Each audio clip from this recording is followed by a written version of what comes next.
What's going on, everyone? It's Sean from All Things EV, and this video is about how much it has cost me to run my Tesla Model S over more than 227,000 miles. I'll give you a brief overview at a high level, and then I'll go into some things like how much it has cost me to fuel my car, as well as repairs, maintenance, and how much the battery pack has degraded over that 227,000 miles. So let's go ahead and jump in. I bought my Tesla back in September of 2016. At the time, it had a 60 kilowatt hour pack. Now, it has since been replaced with a 75 kilowatt hour pack, which I'll get into later on in this video. The whole idea behind me buying this Tesla was to reduce the operational cost, how much it costs for me to power and run the car. Before I purchased my Tesla, I owned a Subaru Legacy. It was a very nice car, very capable for Colorado weather, especially in the wintertime. But I was looking to get zero emissions and find a way to not utilize fuel. So I ended up buying a 2013 Model S, and it was 3 years old with 16,000 miles on it. I bought it for about $53,000. And yes, if you're adding that up over the course of the last 4 years, I have driven it more than 200,000 miles. Most of these miles are real estate miles here in the Denver area. I have gone on a couple of longer road trips, one to LA and one to Austin, but most of it is along the Front Range here in the Denver area. The breakdown is about a third of maintenance, fuel consumption, and services/repairs. To break it down even further, my fuel consumption has cost me around $7,700, service and repairs a little over $9,700, and maintenance a little over $9,100. Totaling the three of these categories, it adds up to $26,649. If I take the miles driven and divide that by the cost, my operational cost for this vehicle is about 12 cents per mile, or 7 cents per kilometer. Let's take a deeper dive into fuel consumption and compare it to a few cars. One, that Subaru Legacy I gave up for the Tesla, to see if it was indeed a good purchase decision. And two, a comparable car to the Model S, the Audi A7 Quattro. To fuel the A7 Quattro, change its oil and transmission fluid over the same miles I've driven my Model S, it would have cost me $37,507. That is based on a premium fuel of $3.20. And for the Subaru Legacy, it would have cost me $22,380. And I'm basing that off of a $2.47 unleaded fuel cost per gallon. And as I mentioned before, the cost to fuel my Model S, $7,740. That's based off of an 11 cents per kilowatt hour price. The true cost to power my Tesla over that 227,000 miles is actually less, because what I'm doing here is assuming that I'm doing all of my charging at home at 11 cents per kilowatt hour. But I actually have free supercharging, so whenever I stop at a supercharger, I'm not paying anything. Now at this point, especially since I've had a battery swap, there's no way for me to track how much I've charged at superchargers versus how much I've charged at home. And to make things more interesting, I made a move about a year ago, which dropped my electricity costs from 11 cents per kilowatt hour to about 7 or 8 cents per kilowatt hour. So the $7,700 that I'm quoting here is definitely on the high end. Now, what about service and repairs? What exactly has broken and fixed, and how much has it cost me?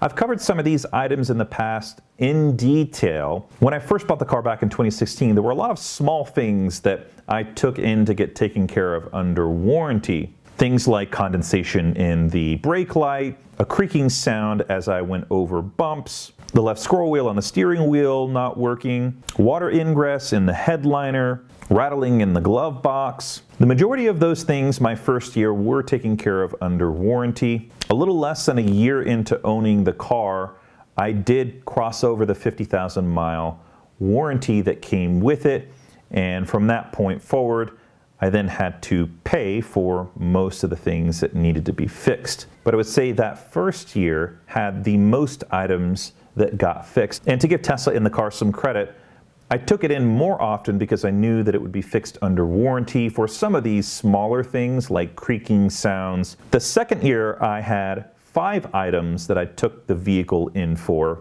A windshield replacement, which happens pretty often here in Colorado with the gravel that's laid down during the winter time. I did have a front suspension replacement that was the largest ticket item to date since owning the car at a little over $2,500 for the repair. I had some brake caliper replacements and a few things under warranty or goodwill. In 2019, I only had 4 items that needed addressed. There was some air ingress near the A-pillars as I was driving, and it particularly became noticeable during the winter time as the cold air would come in.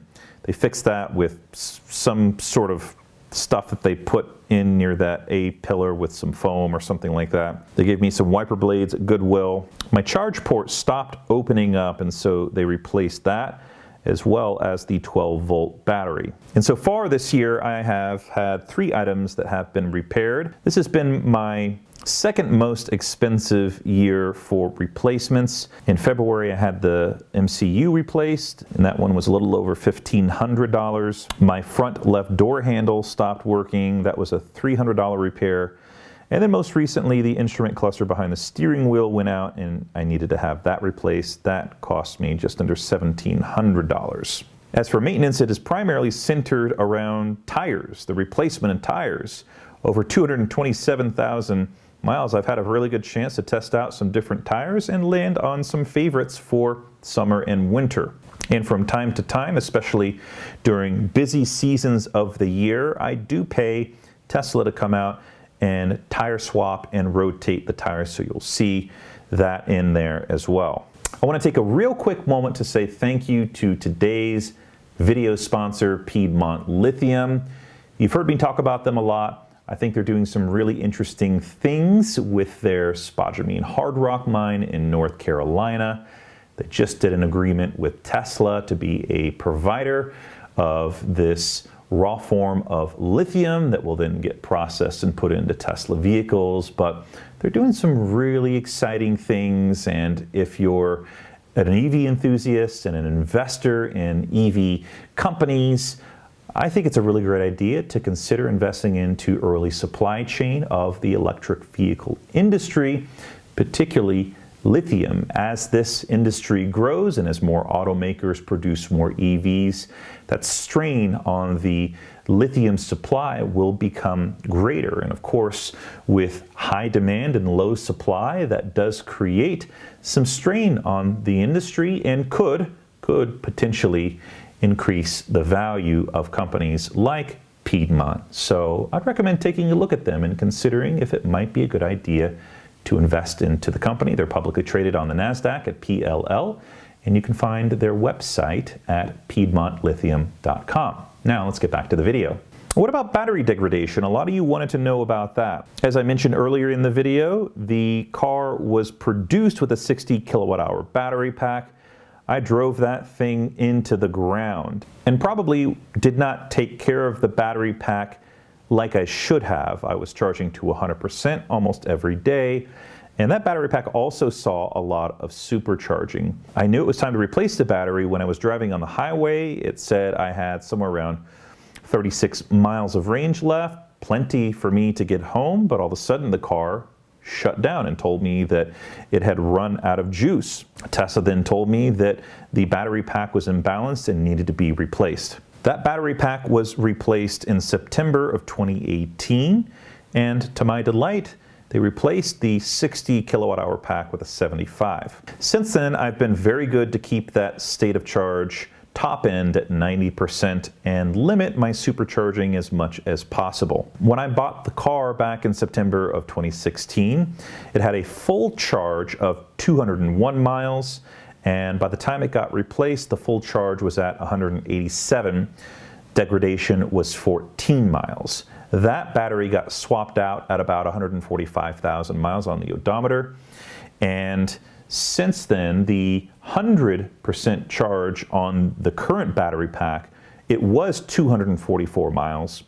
And as of today, a full state of charge is 228 miles, or a 16-mile degradation. Now, it's important to keep in mind that it did see some range loss due to software updates, and it was around the time when Tesla introduced the battery warm-up in the higher state of charge for some of these older vehicles. What I think Tesla was doing is reducing the accessible pack range to protect the battery pack for the higher speed charging at superchargers. So what are my overall thoughts about the vehicle over the last 227,000 miles? And do I recommend someone to buy a Tesla? Well, if I just compare fuel cost alone, the Tesla is significantly less expensive to fuel and power. When I factor in all of my costs, fuel consumption, service and repairs, as well as maintenance,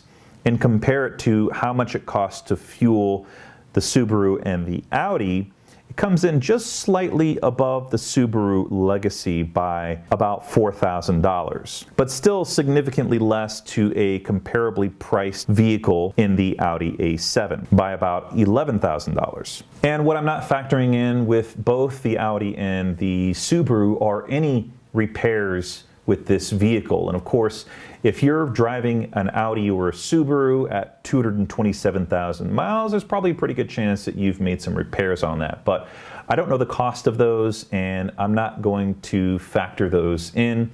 You can just assume that the Subaru and the Audi probably have some repair costs as well around suspension, transmission, and other things. Regarding the degradation of the battery pack, I have seen some. It is expected.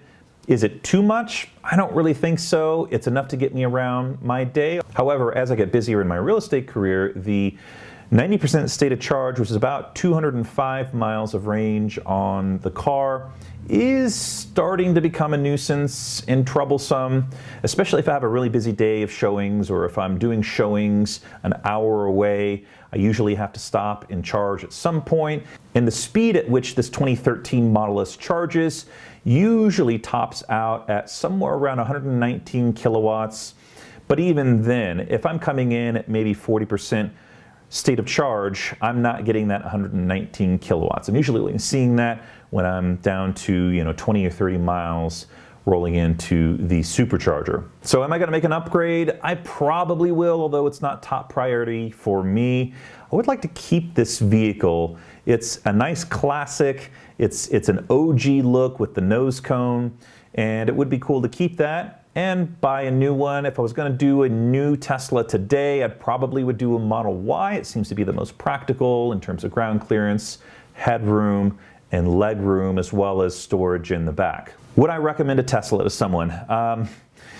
Yeah, I do think that they are still the market leader in terms of overall package and offering. Their software is phenomenal. Their ability to innovate and add new features to the vehicle, to grow out their supercharging network, they're all very, very convincing. And for me, who's been with Tesla for 4 years, I think that I would stick with them. Now, I do have my eye on some other EV automakers. Rivian is definitely one of those that could potentially pull me away from the Tesla ecosystem, depending on the price point of their vehicles, which we don't really know yet, as well as the range. So would I recommend Tesla? I absolutely would.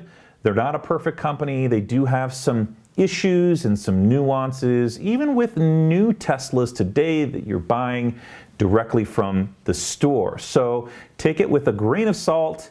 They're not a perfect company. They do still have some issues, particularly around build quality and fit and finish. But when all is said and done, I think that the overall offering of a Tesla is still leaps and bounds ahead of their competition. So what are your thoughts on this? I'd love to hear your comments down below. Would you buy a Tesla if you're in the market for an electric vehicle, or would you end up going with another brand? Were you surprised at any of the findings in this video? Sound off in the comments, and I look forward to reading and responding to some of them. Sean Mitchell, All Things EV. I'll catch everyone on the next video.